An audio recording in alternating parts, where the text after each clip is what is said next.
உங்களுக்கு யாராவது ஒருத்தவங்க உங்களுக்கு அநியாயம் செய்யறாங்க, உங்களை பத்தி தப்பா பேசுறாங்க, உங்களை பத்தி புறம் பேசுறாங்க, வேணுமென்றே வம்புக்கு இழுக்கிறாங்க என்று சொன்னா நீங்களும் அதே வழியில போவாதீங்க.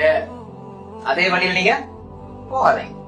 அவர் அவருடைய உள்ளத்துல இருக்கிறத வெளிப்படுத்துறாரு, நீங்க உங்களோட உள்ளத்துல இருக்கிறத வெளிப்படுத்தணும்.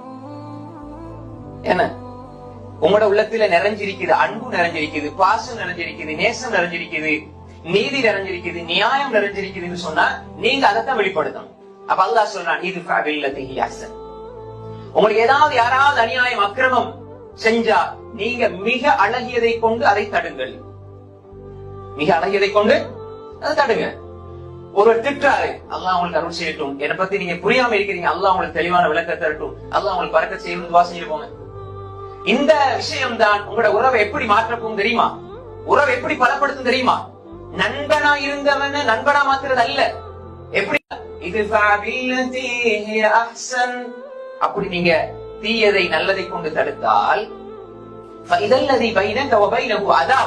யாருக்கும் உங்களுக்கும் மத்தியிலே ஒரு பரம விரோதம் இருந்ததோ, யாருக்கும் உங்களுக்கும் மத்தியிலே பரம்பரையான ஒரு எதிர்ப்பும் அதாவது குரோதமும் பகைமையும் இருந்ததோ அப்படிப்பட்டவரும் நீங்களும் எப்படி மாறுவீங்க தெரியுமா?